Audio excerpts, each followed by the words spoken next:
Oh, hello there, Starlight. Shh, shh, dear. Hey, stop that screaming at once. You'll tear your vocal cords. Shh. My dear, I know. Yes, you're tied to the bed. No, I won't untie you. Can't do that just yet, my dear. Are you hungry? You're not hungry. I see. As you wish. Shh. Stop struggling so. You're going to hurt yourself. Stop struggling. Stop it. Oh dear. I'm so sorry. I apologize for losing my temper like that. I'm usually more reserved than this, but with you so close, Gosh, it's taking all of my control to remain reserved. Because, my lovely darling, I want you. Yes, I want you. I drugged you and kidnapped you from the library where we were talking and took you to my mother's cottage in the woods. I see it on your face now. You recognize me, don't you? Sophia, the English major at college? Uh-huh. Now you look confused. Why's the shy, nervous bookworm who spends all her days in the library interested in you? The prettiest girl in school. Yes, you're the prettiest girl in school. Don't argue with me about this. You are. And you're my mate. Gosh, I don't know how to explain this. I don't have a clue on how to start. Okay. I might as well just say it. I'm a lycanthrope. No, I'm not trying to play a joke on you. If I was, I wouldn't have kidnapped you and tied you up here, would I? I'm deadly serious. I'm crazy. Maybe you're right. Maybe I've just gone batshit crazy and that's why I've done something as monstrous as this. No, I'm not a werewolf. I'm not sure if any live in this area. I'm a bear. Yes, a werebear. Maybe if I was in your position, I'd laugh too. But I'm not. Because I'm deadly serious, my mate. No, the full moon thing is made up. I change at night. It's a trade-off, for the most part. Yeah, I don't really do a good job at explaining things. Bottom line, I change into a bear at night, and during the day I remain human. It wasn't always this way. My nights used to be pretty normal.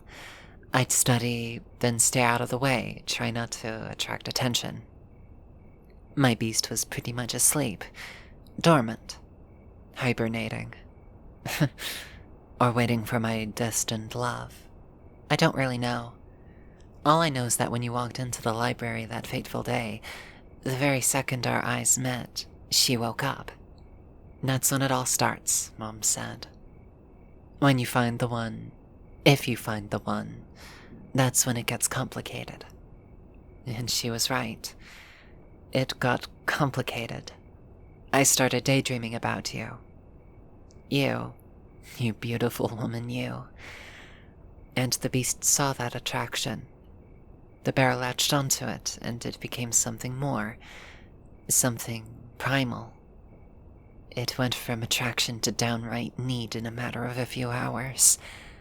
I didn't know what to do. I knew that it wasn't healthy to obsess over you like that, so I would lock myself away. I would come home, come here, to try to block out my feelings. But they kept bubbling up. Every time I would get distracted, let my thoughts wander a little too much, and I would just start daydreaming of you, and of what it would mean if you were mine. Before I knew it was happening, when the sun would go down, and when it gets dark and quiet, the beast comes out. She would come out, and we would wander the forest. I think that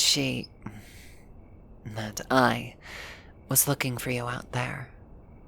Only I knew you weren't there, because you were at home.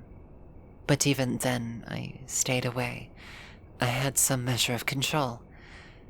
But it kept getting worse. My grades plummeted. My life was falling apart around my ears. My feelings were bubbling up more and more often and getting worse. The need for you was driving me to the edge of insanity. I needed you so badly. I finally broke. I accepted that I needed you, that you were mine, and that I would claim you. Whether you wanted it or not. I waited until you were alone with me. Not that hard to do, really. The library doesn't usually have people in it late in the day. Remember? I treated you to tea and a cookie. Only it was drugged. The tea, that is. A fast-acting sedative. Just what I needed. Getting you to the car was a little harder than expected, but I finally got you out of there. And then I drove here, to the lonely cottage in the woods. So here you are. You, here, in this bed, tied down and unable to flee. It's a funny thing, destiny. You can't deny it. You can try to run, you can try to escape it, but it's always there waiting for you. You know, before this I didn't believe in destiny. I didn't believe in fate. But whether or not you believe in it, it's still there. Just like you were there, always waiting. Waiting for me. Just like I was waiting for you, without realizing it. So it's about 8 o'clock now. We only have an hour left to wait. You don't have to believe me until the time comes, but please don't fight it. When I change, I will be here, next to you.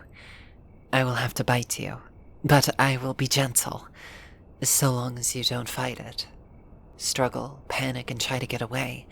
I might hurt you worse, but I don't want to, so please, please listen to me. I will bite you, and it will hurt. It will burn and sting, and your very blood will seethe. You'll feel like you're dying. But you won't. I know you won't, because you're strong. I know this.